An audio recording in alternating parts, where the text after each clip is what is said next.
Welcome to the Here's Hope Project, where your story creates hope. Now, I'm Sarah Jane, and in today's episode, I'm speaking with Amanda and Zack. They have a son named Virgil who was diagnosed with rhabdomyosarcoma in January of 2022. And, I don't even know where to start, honestly. I mean, I'm so inspired by this couple. They have such a beautiful relationship. They really, really do. Because when you have a child that's sick, I mean, that can really bear a heavy weight on a relationship, and not everyone makes it to the other side as a couple. But these two did. And so that's why I wanted to bring them on today so they can talk with you about their experience and sort of what they do to make everything work. So I don't want to say too much, but I really want to bring them on for you. I can't wait for you to hear. I'm really hoping that they'll be able to provide you some insight and help guide you in your own relationships and any struggles that you may be having. But yeah, like I said, I don't want to say too much more. Let's just go meet them. Cause it's here where we lay in my blanket of despair, where I'm weak but I'm strong and black smoke fills the air, where I'm burning broken, battered. Zach, Amanda, thanks you for coming on. How are you guys? We're good. Thank you for having us. Yeah, of course. So today we are talking sort of about the challenges that couples face when they have a child who's chronically ill and how to navigate through those challenges to kind of strengthen and nurture a relationship. And because, I mean, when it comes to having a sick child, that can really make or break a relationship, right? I mean, it can be hard to find quality time together. You can run into communication problems. There's increased kind of role strain, decreased relationship satisfaction. I mean, there's a lot that goes on. And so it can be really detrimental to a marriage. But on the flip side, it can also bring you guys closer together and make you stronger. And that's what it's done for you guys, is what I hear when I've been talking with Amanda. And that's amazing. And so I wanted to bring you on to talk about, what it is that you guys do to make it work. Because I think this is a big issue with a lot of families and couples that go through something like cancer, like you did with Virgil. So I guess you guys have been married for about 6 years now. And it was 3 years into your marriage when Virgil was diagnosed with rhabdomyoblastoma. Rhabdomyoblastoma. Am I pronouncing that right? Rhabdomyosarcoma. Oh, good thing I could. Rhabdomyosarcoma. It's a big word. Yes, it is. There's so many big words in the medical world. Mhm. But and so it's. You were married for 3 years before he was diagnosed. You have 3 kids. And so I'd love to kind of just get a before picture, if you don't mind just going into briefly, what did your relationship and marriage look like prior to his diagnosis? You want to start? It was a little bit different because I had a son from before him and I were together, and he had actually been previously married. Things didn't end very well. So we both kind of had our own stuff that we were bringing into the marriage. But I think that we both wanted the same things. We both wanted a big family. We wanted, a happy family. We wanted our kids to feel loved and safe. And so we, spent, I think, a lot of time trying to just spend time with our kids and grow our family. And we were blessed to have Maverick shortly after, about 6 months after we got married. I was pregnant with him. And then 17 months later, Virgil was born after Maverick. And so it was a lot of kids in a short amount of time of being married. So that brought a lot of challenges, just adjusting to the dynamic of already having a child and starting the marriage that way. And then bringing more and more children into it. And when we got married, we were renting a house. He was living there, and then I moved in.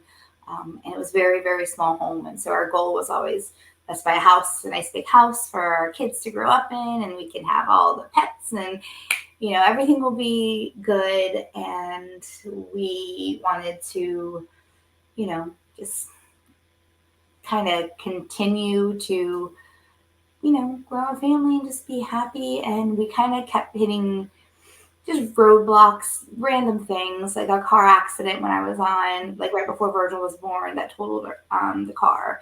And thankfully he was okay, but our car was totaled. And then I was on maternity leave, and then we didn't have any income coming in for those few months. And, he had brought some financial stuff in the marriage. I had my financial stuff.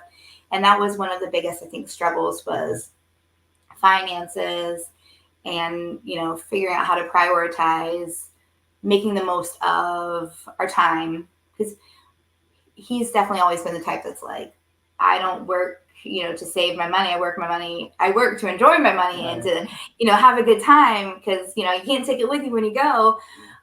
But I'm like, but we want to, buy a house. So we have to. And so that was probably one of the biggest struggles we had was trying to figure out how to, have fun and, make our kids' birthdays and holidays so special, but to save money and, so that was definitely. And I think from my perspective is when we came together, it was very little of a honeymoon phase for us. We basically came together, got married. She already had our oldest Elijah with us. So there was never a really true honeymoon phase between her and I. We basically got married and began hitting the ground running.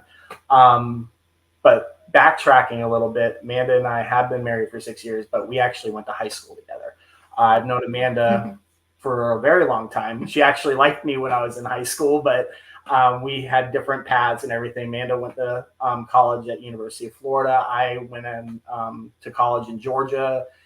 And just through communication, through social media and everything, we actually found our way back to each other. And we built that relationship. I went and met her a few times when she was living in Jacksonville. And like she said, once we got married, they moved down into Florida where I lived, and we lived in a 900 square foot house between myself, her, and Elijah, which even at that dynamic, it still wasn't big enough. And then we added 2 more boys to the whole situation and just kind of grew from there. So we've never had a situation really where it was just her and I to where we can develop our relationship. But I feel like everything that we have gone through, even since the beginning before Virgil's diagnosis, it was how to get through it together. I think that helped bind us together a lot, especially once we got into that journey with Virgil. So yeah, it was never a calming time when her and I were together to just focus on her and I. I don't think we've had a vacation, just her and I. Oh my goodness, 4 to 5 years. Yeah, maybe our honeymoon. That was the last vacation we had. So you're overdue. Right. Yeah. Well, that's cool. I love those stories with kind of like high school sweethearts, even though you weren't dating in high school. No, we learned drama together, so I wasn't cool enough for him back then. That's what she says. Huh. He said he wanted to date someone who was cooler than he was because he wasn't cool enough. And, we were kind of in the same circles, kind of. Yeah. But And the funny thing is his mom was always like, what about that Amanda girl? Why don't you date her? She's so nice. But, kids don't listen to their parents. Cool. It's cool that you have kind of that foundation. You did know each other for so long, so that really helps. But yeah, it seems like once you got married, those 3 years were kind of probably chaotic. You have 3 kids. I know you have 2. Do you still have 2 dogs? We have 1 now. You have 1 now. But yeah, so 3 kids and, well, at the time, 2 dogs and figuring out finances. So yeah, I mean, your life's kind of already chaotic. And then 3 years into married life, Virgil has surgery to remove what everyone suspects to be a benign cyst. But it ended up being malignant, and he was diagnosed with cancer. Yes. And so dealing with this kind of news as an individual is really tough. So I'm curious, as a couple, how did you each react to this news and respond to each other? You want me to start? Okay, so we originally found the tumor just doing a regular diaper change with our son. And, we weren't too concerned because, kids, when they're growing, they have lipomas, different things that the body does when they are growing. We had a few family members say, oh, you need to get checked out. So, we started going through the regular rigmarole of that and getting with the surgeon and things like that. And we had many trials and tribulations just with that alone. We had the surgeon, actually, I was originally watching him up and quit practice and not tell anybody. And we had to start from the beginning all over again and get another surgeon. And, we had sorry, I get a little emotional with this part because it's still so very real to me, even though it's been almost 3 years since it's happened. So he had his surgery in January, and the surgeon took it out and he said, "Don't worry, it's nothing to be worried about. I've seen this a million times. Everything's going to be fine." So we went home with that peace, thinking everything was fine. And it was, I think, Martin Luther King Day, wasn't it? That's the day after. It was the day after Martin Luther King Day. I'm at work, and what I do, I'm kind of mobile, so I'm in my vehicle a lot. And Amanda called me at like 10 o'clock in the morning, and she's like, "The doctors called. They need you to come in. They need us to come in, and they need to see Virgil." That was like the hardest phone call I ever got, because it just everything stopped, because I knew that wasn't a good thing. So we go there. Surgeon comes in and he says it's rhabdomyosarcoma. And what was so real about that moment was I was the one holding Virgil. And I felt very helpless at that point, because I always say the best way for me to describe where my mindset was when that happened was, if you ever watch Charlie Brown and they're on the phone with a parent, it's that blah, blah, blah, blah, blah, blah, blah, blah, blah, and you don't understand what they're saying. I heard nothing the doctor was saying. Not a word, not a diagnosis, not what the next steps were. I heard nothing. Luckily, Amanda, which is what is so great about our relationship, is Amanda has a different fight or flight response when it comes to hearing news like that. She has a very thick shell. She's a very emotional person too, but her brain triggers and begins to go into, what do I need to do? So she listened, she heard, we left that area, and that's kind of where the journey took us. And I remember one of the first things I said to Amanda, because we have other friends that have gone through childhood cancer journeys, and their relationships did not end well. They ended up in divorce, and they were very bitter divorces.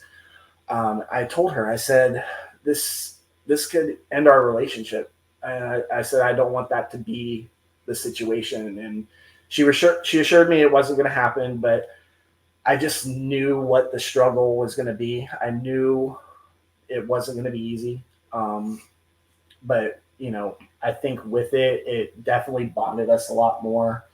But there were so many different parts of that journey that were highs and lows. Made a lot of lows, few highs, but it was just a roller coaster. Yeah. Did Amanda have any way of reassuring you that, because you were worried about divorce or things going wrong? She did reassure me, and I think that also took a big hit too, because Amanda's always been my reassurance. And even before we found out what Virgil's diagnosis was, she's like, because I go to the worst case scenario. That's just how I've always been. I always go into that response of, it's going to be the worst case. It's not going to be good. She's like, don't worry. Everything's going to be fine. It's not going to be that. Don't worry. And then when we got that diagnosis, it was like an instant trigger for her that she could no longer give me that reassurance. So we had to follow that whole journey of her losing that power that she had with me to give me that reassurance, because she was now doubting herself. But I which is completely true, but I remember it really well. And like he said, he had known a family friend, and they lost their little boy to cancer, and it ended the marriage. And I didn't really, I knew, because I heard about this family before, but I didn't know that the marriage had ended because of it. And we were driving home, and he just looked at me and then just looked back, and I'm like, oh, okay. And he just said, don't ever leave me. Don't let this end us. Sorry. And I was like, what? What? Like, no, we have to be together. Like, I can't do this on my own. Like, what? Why would I leave you? So I was very kind of thrown, like, where is this coming from? Like, I need you to survive this. Virgil, we need to be together. And so I was like, of course not. What are you talking? And then he kind of explained to me where he was coming from. And I was like,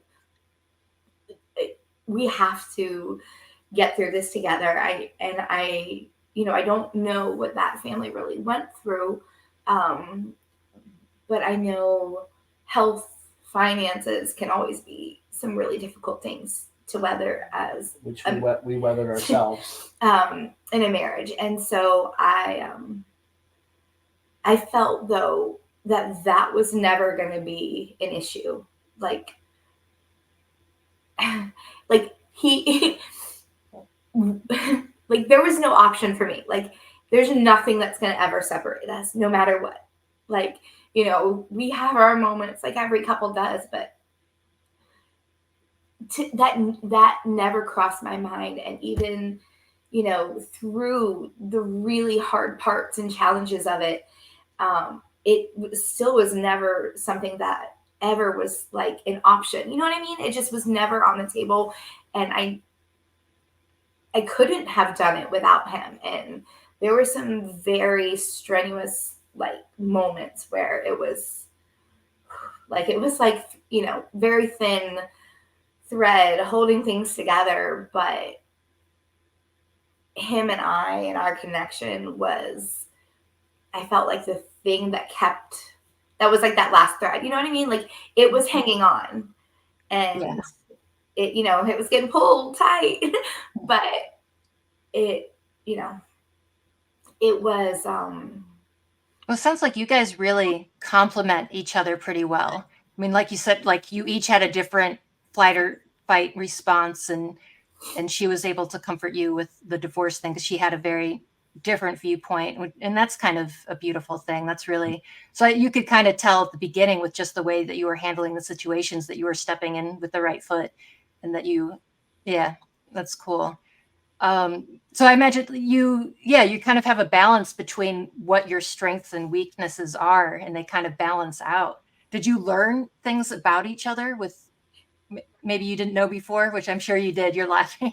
Well, it's just funny because like really like he kind of was saying before, like you were saying, we definitely had our strengths and weaknesses, but we definitely saw like a shift because like he was saying, I was always a positive, optimistic one. Like, it's going to be okay. It's going to be okay.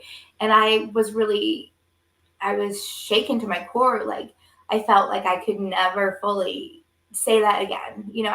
I just didn't have that. It's going to be okay in me anymore. And I remember waking up the next morning. So this was one of those moments for me where it's okay. This is a really emotional topic. It's where it just, so I woke up the next morning and I said, please tell me it was just a dream. And he was such a rock for me in that moment. And it was like, I'm so sorry it wasn't, but it's going to be okay. We're just going to take it one day at a time, and you can do this. And just those few words powered me through that first day, which was one of the hardest days because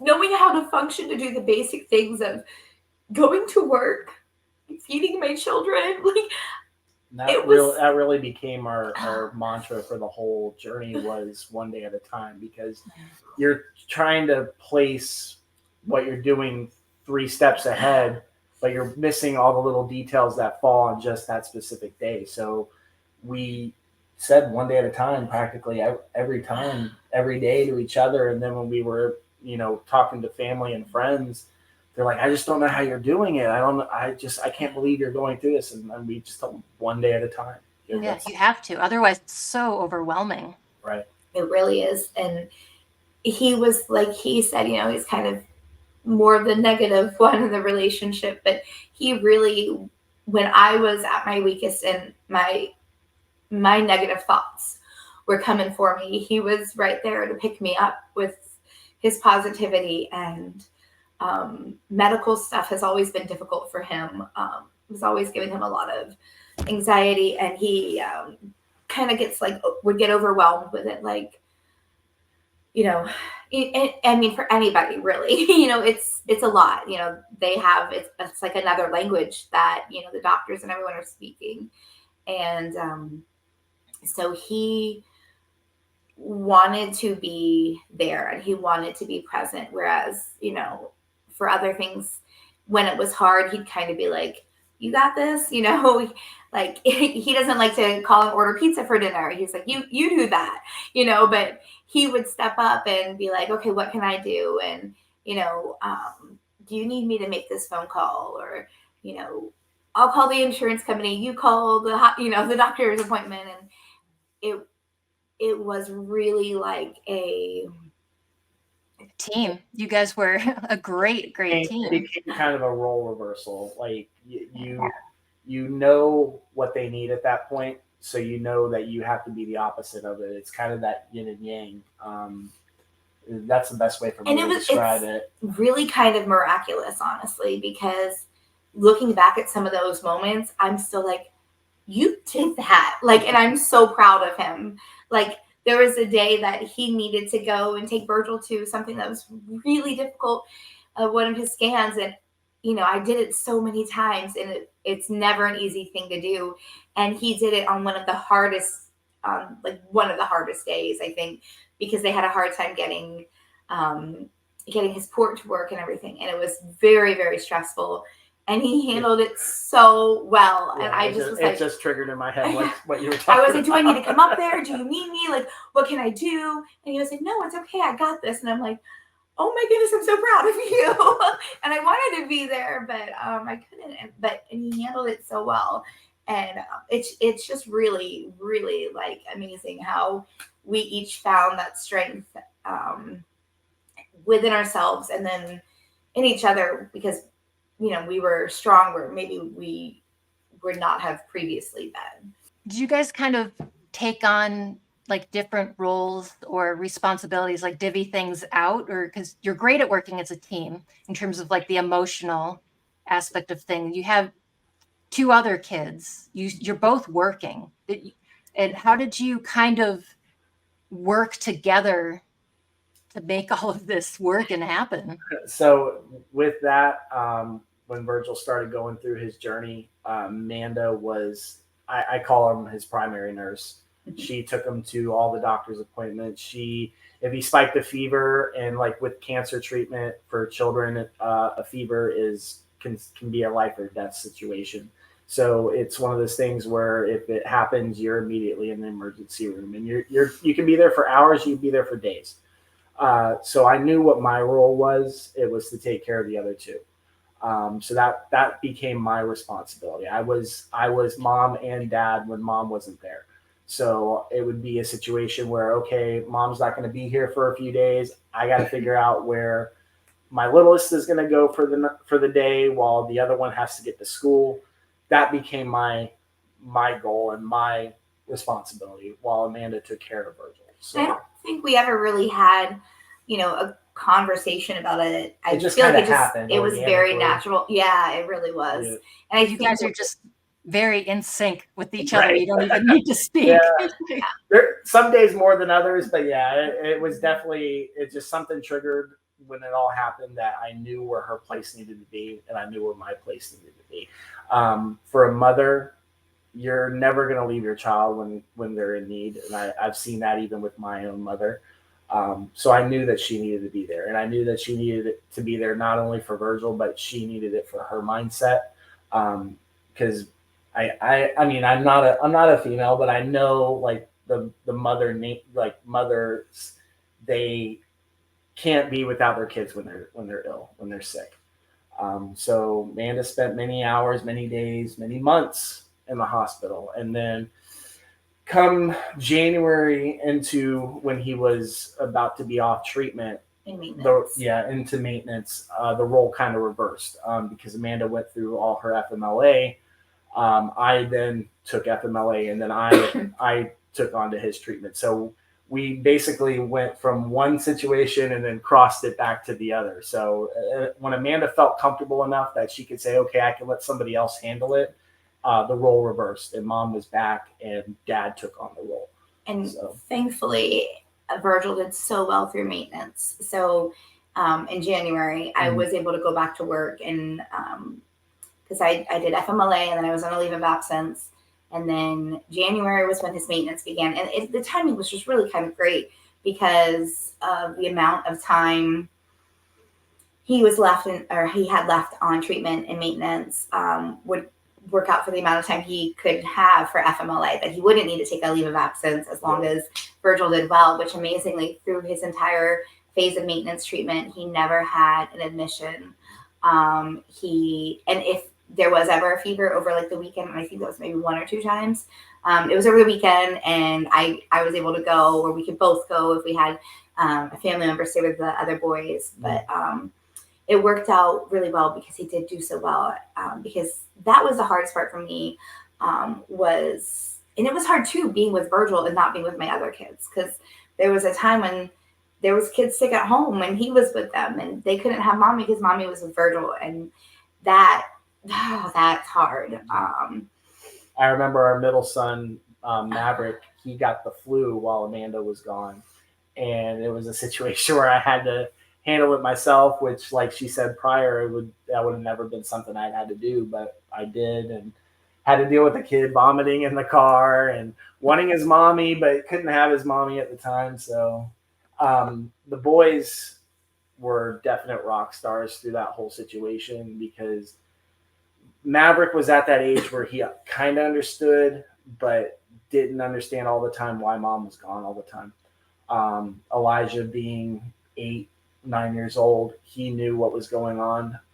So we just tried to reinstill in them why mom was gone. And it wasn't because she didn't care about you less. It was just because she needed to be there for Virgil. Yeah. I mean, the siblings are pretty. Yeah. They're superheroes themselves, just as much as Virgil was. I mean, it sounds like you guys just have really open communication and also a lot of unspoken communication. You're really receptive to each other, which is really kind of cool to see. Which is interesting because a lot of times if Amanda and I do get into our argument, I'm the one that tends to shut down, and it gets interesting sometimes because Amanda always wants to talk. She always wants to have that open conversation when I'm somebody that tends to shut down.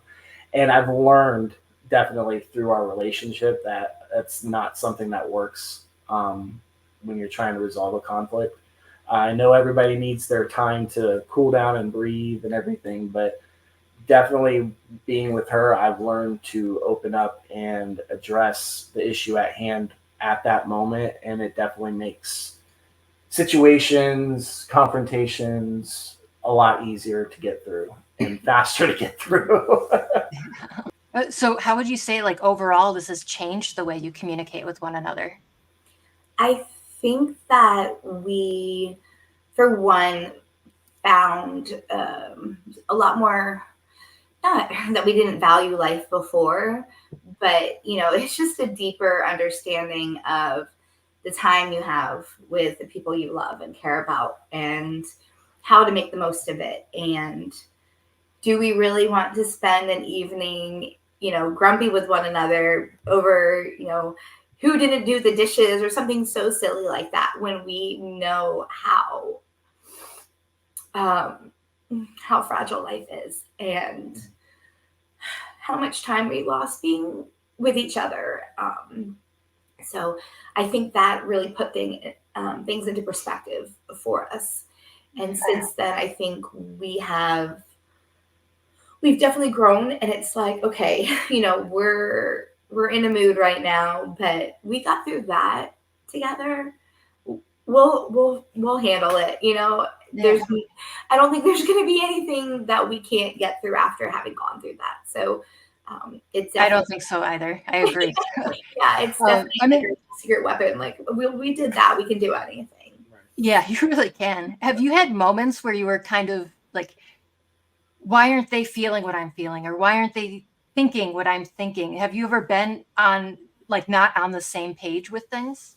Well, I would say yes for sure, but I think one of the things that I struggled with was I felt so much weight and pressure on me to make sure, like I felt like I was responsible. Like if anything happened to Virgil, it was on me. Like if he got sick, or if medicine wasn't given to him, or medicine didn't get picked up, or it was all on me. And it was just a very heavy weight that I don't think he put on me. It was, just something I just felt. And so it was any other little thing that was going on, I could feel like, why aren't you understanding how I'm feeling? Like if I was, getting emotional and he was like, where's this coming from? I was like, don't you understand? And it could have been the smallest little thing. Like, oh, I forgot to get his favorite snack before you're going to the hospital for the week. And he's like, oh, it's not a big deal. And I'm like, but it is a big deal. Like, don't you understand if he doesn't have this snack? And that's, it, it could like take me to a really dark place, something so small. And I don't think he was like, always understanding how I got there. And then I think sometimes he didn't realize, or he didn't think that I realized that it was affecting him too. Like it was hard for him to not be with him when he wanted to be, but he couldn't because he had to make the money and had to take care of the other kids. And I think he struggled because I don't think he felt that I was valuing his like his role and everything and how he felt when I was, but maybe I didn't always say it, because I just felt like I didn't need to say it. He doesn't tell me thank you for taking him to the hospital. I don't have to, so like sometimes I think we felt like we were struggling so much in our respective roles that we felt like we needed maybe some more like recognition or gratitude. You're doing a good job. I know this is really hard, but you're doing great, because we were both going through a really hard time individually also, that we kind of weren't thinking about telling the other one that they were doing good. Does that make sense? No, I like that. And I think that's actually great advice for people listening too, is that not to, what's the word? Overlook, not to overlook little things like that, and just to let each other know, like, I appreciate that you did this, or thank you for doing that. Or yeah. Have you had moments like that too, Zach? Oh yeah, absolutely. Like she said, I went through a dark time through all that, like the sadness of not being able to be with him. I mean, I was doing everything in my role, knowing that the other two boys were taken care of, but there were moments where, and it wasn't really so much that Amanda didn't understand what I was going through, because I was kind of keeping it internally, that I wanted to be there. And there was days where I won't even lie, I would be at work and I would be in my car and I'd be crying because my son's gone and I can't be there with him, and I gonna go home and he's still not gonna be there, and mom's not gonna be there. So and I think it was one of those situations, like Amanda said too, was the lack of gratitude that we showed each other. We knew we were grateful that both of us were doing what we were doing, but we weren't expressing it to one another. So it just became one of these things where it was just what we needed to do on a daily basis, when I know I should have been saying, hey, I appreciate you being there, and hey, thanks for getting the kids. And it got resentful, I would say, at some points, not so much, but it was like under the surface. So yeah. It was like it was there, but it wasn't affecting us. It would like boil over sometimes. It was like if there was so much and we were feeling individually overwhelmed by a certain thing, and it was like we were having such a hard time, and it was like, you don't even understand how I'm having such a hard time, and you don't even say thank you for the things that I do. But it was just, and that would trigger the argument, and then we'd always end up coming back to being in a better place, but it would boil over because we weren't expressing to each other exactly what we were feeling in those moments, because we felt that we both kind of needed to keep it to ourselves, I guess. Because we on some level understood, like, we're both going through something really hard, so we don't want to worry the other with how we're feeling. Right. So we didn't bring up any of those feelings whether it was feelings of gratitude or feelings of frustration or sadness. We just kind of kept it all in, and you can't like that is so unhealthy to do that. Yeah. And one of the nurses, when this all first started, she said, "Either of you suffer from PTSD?" And we're like, "No, we don't." Mental health issues. Yeah, and she said, "You do now." She said, "You're always going to have it, and mental health issues is what she said. She said you're going to have it now." So we didn't understand the gravity of that conversation when she said that, but it definitely creeped up in moments just like that, because we didn't know exactly how to express it properly to each other. And I would hear a lot of times, have you talked to anyone? Are you getting any help for you? And I was like, with what time? No. And it was always, but you can't take care of Virgil if you don't take care of you. And I'm like, yes, I can, because that is my job, and I will find a way to do it. Like I will make it work. And after he's gone through treatment, we did have a scare that came up where we thought it was back. And that was, I don't know if I can get into that right now, but that was January of this year. I think that was when I was like, oh wow, I really do need some help. Like I need to work through some things that I probably should have been working through all along. But yeah, I definitely need to take care of me, put some time in for me now. And I mean, it sounds like from what I'm hearing that communication is obviously the biggest thing here. And when you started to have arguments with each other, it's really when you started holding things in because you didn't want the other person to worry or to be a bother, things like that.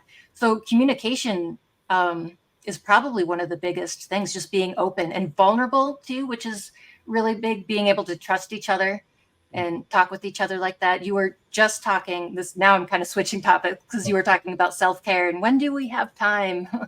And yeah, everyone struggles with that. And when you have a sick child, I mean, it's hard to create time just for each other too. How did you maintain a healthy relationship and emotional intimacy and all of this stuff with each other when you have so much going on around you?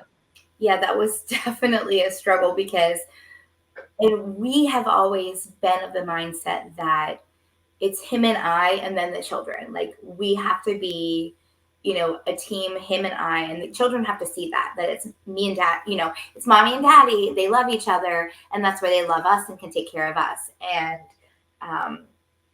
we struggle to make time for each other. It was really difficult. From time to time, we would have a family member be like, would you like us to watch the boys so you guys can have a night out? And it's like, yes, but no, because Virgil had a cough earlier today and I don't know where that's going to take us, and it was just like, it was so hard, because it was like, it's not that I don't want to have time with you. It's that I won't be present because I'll be worried about Virgil the whole time. And that definitely puts a strain on things.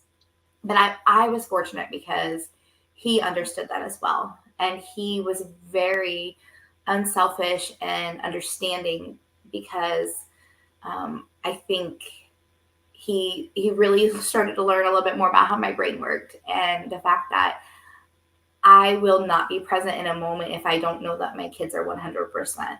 And for almost his entire treatment, we didn't feel like he was ever 100%. And he was like that as well. He didn't show it to me at first. Like, he didn't talk about it, or I didn't see it come out. Like I would always be like, well, and it's always on my mind and I'm always talking about it. But he would be very supportive. Like, yes, I agree. I think we should stay home. But so it was hard. That was definitely a struggle. And I can't recall many times that we ever really had him and I time. Yeah. I think for my birthday, one night for my birthday, we did go out one night, but I really can't remember a single other time that it was just him and I.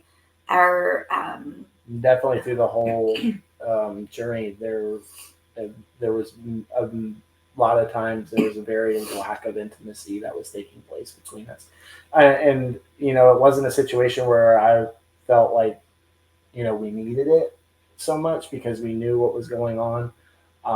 It definitely didn't. I don't feel like it affected us too much, like, because we're just going through so much. Like that wasn't even a thing that really crossed my mind too many times. I mean, I wanted my alone time with her and I wanted to be with her, but I knew everything else that was going on, that it just wasn't going to take place. So What do you think oh, sorry.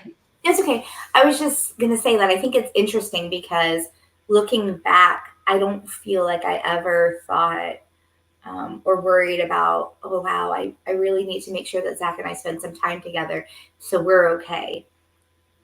I think we just took advantage of those moments that we did have.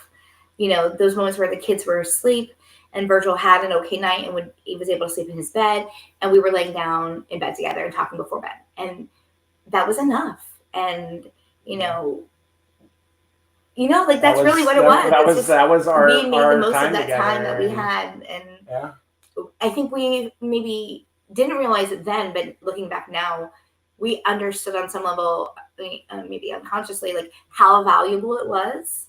So those were the moments, few minutes, that we were like, just there, like even if we're just brushing our teeth, next to each other, and we're just, just enjoying each other's company without saying anything or, making any big deal about it. But it was just nice to have that. The presence of your spouse, it was enough, so yeah, just being around each other together, just celebrating those small moments, celebrating those small, even just brushing your teeth, just being together. And I think too, just with the open communication and how, because that always brings people together and it really creates strong connections between us. And the fact that you guys are so just open and in sync with each other, that's the thing I'm getting. You are just in sync.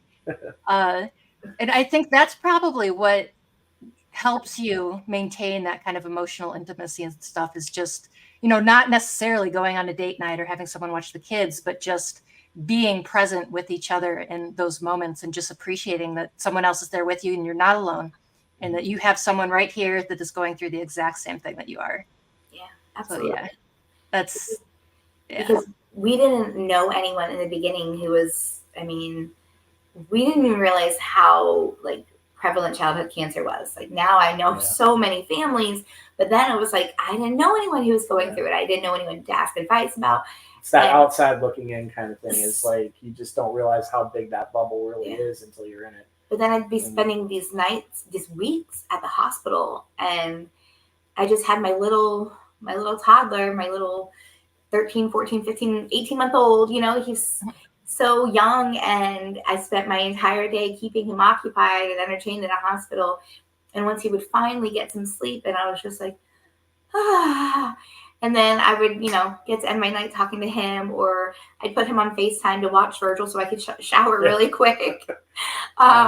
And, he was always happy to do that. And sometimes he would come up to the hospital and surprise us and bring us a treat, or just come up there and give me a few minutes so I could shower without having to rush, because I was like, what if the phone falls down and then he can't see? So it was nice. It was those little moments, those, like random things he would do just to be like, we're in this together. Those were some powerful things for me. And this is really inspiring, guys. Like, I want this. I want what you guys have. Oh, it's so beautiful. It's so, seriously, I can't wait for people to hear this and listen to this, because this is what everyone wants and strives for. And the fact that you went through something like childhood cancer and all of this trauma, and that you made it out on top. Incredible. Awesome job. Seriously. Wow. We are kind of closing up on time here, but is there anything that you could tell people that are in a relationship that are struggling, going through what you guys have been through, that may just help them maintain a healthy relationship with just being together and just get through it together?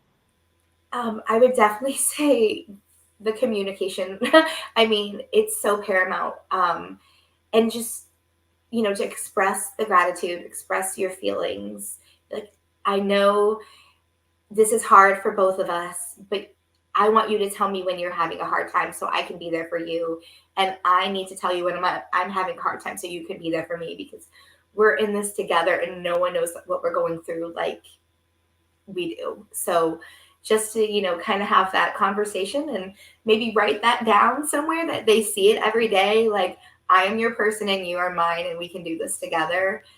Like, just so that it reinforces that, they're not leaving you, that you're not doing this alone. And it may feel like it, but, they've got your back. And just to, remind each other of that would be, I think, really, really important. And I would say your needs need to be the back burner in the relationship. You need to focus on the needs of your spouse before the needs of yourself. If you are that rock for your spouse, that you're going to be there in their time of need, that reverse is going to happen on the opposite end, and they're going to be there for you. And that is that yin and yang that I was talking about earlier, that truly comes out when they can see that you're present and you're there for their needs. And it definitely comes back in full when you have kind of a natural. It's a natural reaction. Yeah. Yeah, beautifully said. I really liked what you just said. That was great. Thank you. Well, thank you guys for coming on. This is brilliant. You Thank did you. a great job. Thank you for having us. Yes, thank you. Broken, battered,